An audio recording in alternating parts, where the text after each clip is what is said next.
some mysteries should remain unsolved. In 1994, 3 student filmmakers entered a forest in Maryland to investigate an old local legend. They never came back. A year later, their footage was discovered buried deep inside the woods. What you are about to see is not just a horror movie. For many people, it felt disturbingly real. Tonight, we're diving into one of the most influential horror films ever made, The Blair Witch Project. A movie so convincing that audiences in 1999 genuinely believed the actors had disappeared. Unlike traditional horror films filled with jump scares and monsters, this movie used isolation, psychological fear, and the terrifying power of imagination. And honestly, that might be what makes it so effective even today. The story follows 3 student filmmakers, Heather Donahue, Joshua Leonard, and Michael Williams. The 3 are creating a documentary about a local Maryland legend known as the Blair Witch.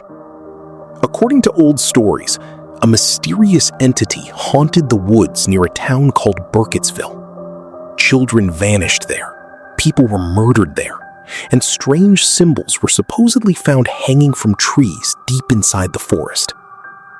Heather, the director of the project, believes this could become an important documentary. So the group heads into the Black Hills forest with cameras, audio equipment, food, and camping supplies. At first, everything feels normal, almost peaceful. But that calm feeling doesn't last very long. Before entering the forest, the group interviews local residents. Some people laugh off the legend. Others become visibly uncomfortable discussing it.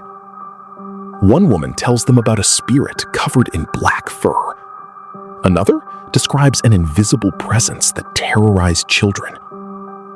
But the most disturbing story comes from an older man who talks about a hermit named Rustin Parr.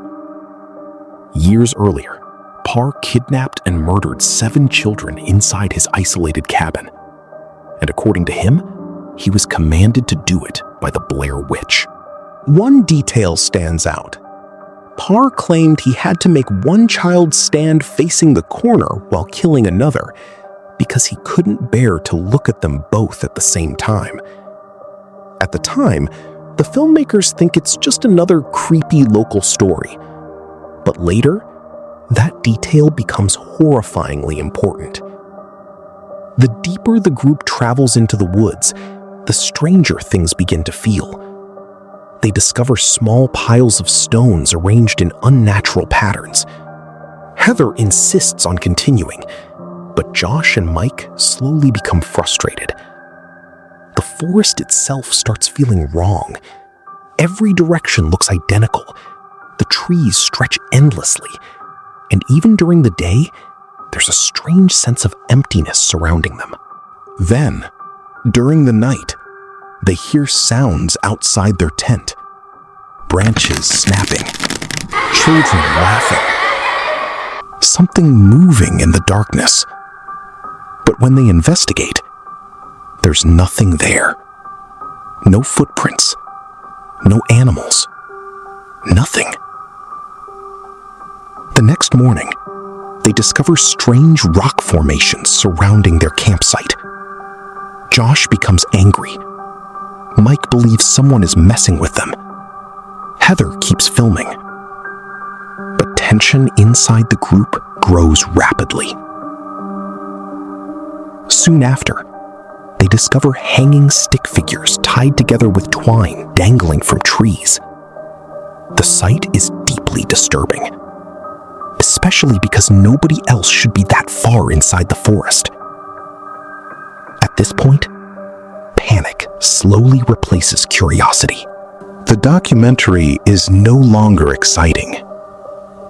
Now, it feels dangerous. The group decides to leave the forest. But something terrifying happens. No matter which direction they walk, they somehow end up back in the same location. It's as if the woods themselves are trapping them. Day after day, they wander in circles. Food supplies begin running low. Exhaustion sets in. Arguments become constant. And psychologically, the group starts collapsing. Heather continues filming despite everything. Sometimes because she believes documenting the fear matters. Other times, because holding the camera may be the only thing keeping her sane. One night, Josh suddenly vanishes. The group hears him screaming somewhere deep in the darkness, but they cannot find him.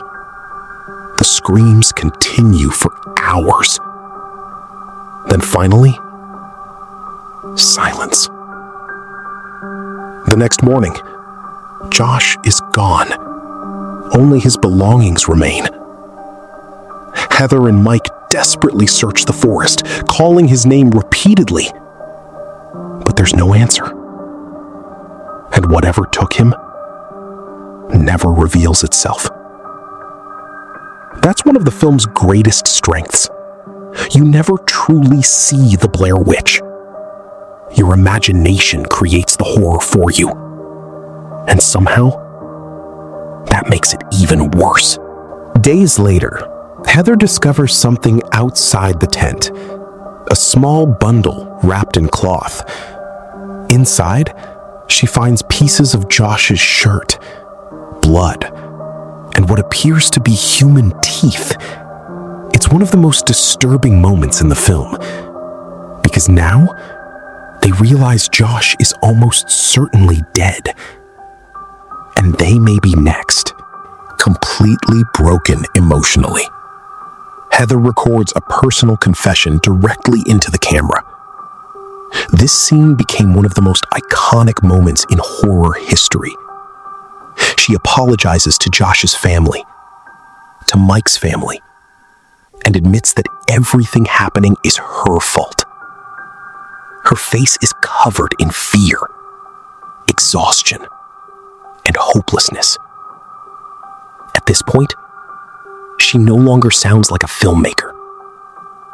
She sounds like someone waiting to die. That night, they hear Josh screaming again in the distance. Heather and Mike run through the woods trying to follow the sound. Eventually, they discover an abandoned house hidden deep inside the forest. The building is filthy, decaying, covered with strange childlike handprints. The screams continue upstairs. Mike runs into the house. Heather follows with the camera. The footage becomes chaotic, terrifying, almost impossible to process. Then suddenly, Heather enters the basement and sees Mike standing motionless in the corner facing the wall, exactly like the story of Rustin Parr. Before she can react, the camera falls to the ground, and the screen cuts to black. The movie never directly explains what happened, and that ambiguity is exactly why the ending became legendary. Did the Blair Witch truly exist? Was the forest haunted? Did something supernatural trap them there? Or did psychological fear slowly drive them insane? The film leaves those questions unanswered. But the final image of Mike standing in the corner strongly suggests the Blair Witch forced him into the same ritual described years earlier by Rustin Parr. Meaning, the cycle of violence inside those woods never ended. What made the Blair Witch Project revolutionary wasn't gore or monsters or jump scares. It was realism. The shaky cameras, the improvised dialogue, the isolation, the uncertainty. Audiences felt like they were watching real footage recovered from missing people. And because the movie never fully shows the evil entity, your mind fills in the blanks, which is often far scarier than anything a movie could actually show. Maybe the Blair Witch was real. Maybe the forest itself was alive. Or maybe fear alone was enough to destroy them. But whatever happened inside those woods, only one thing is certain. Nobody who entered the Black Hills forest ever truly came back.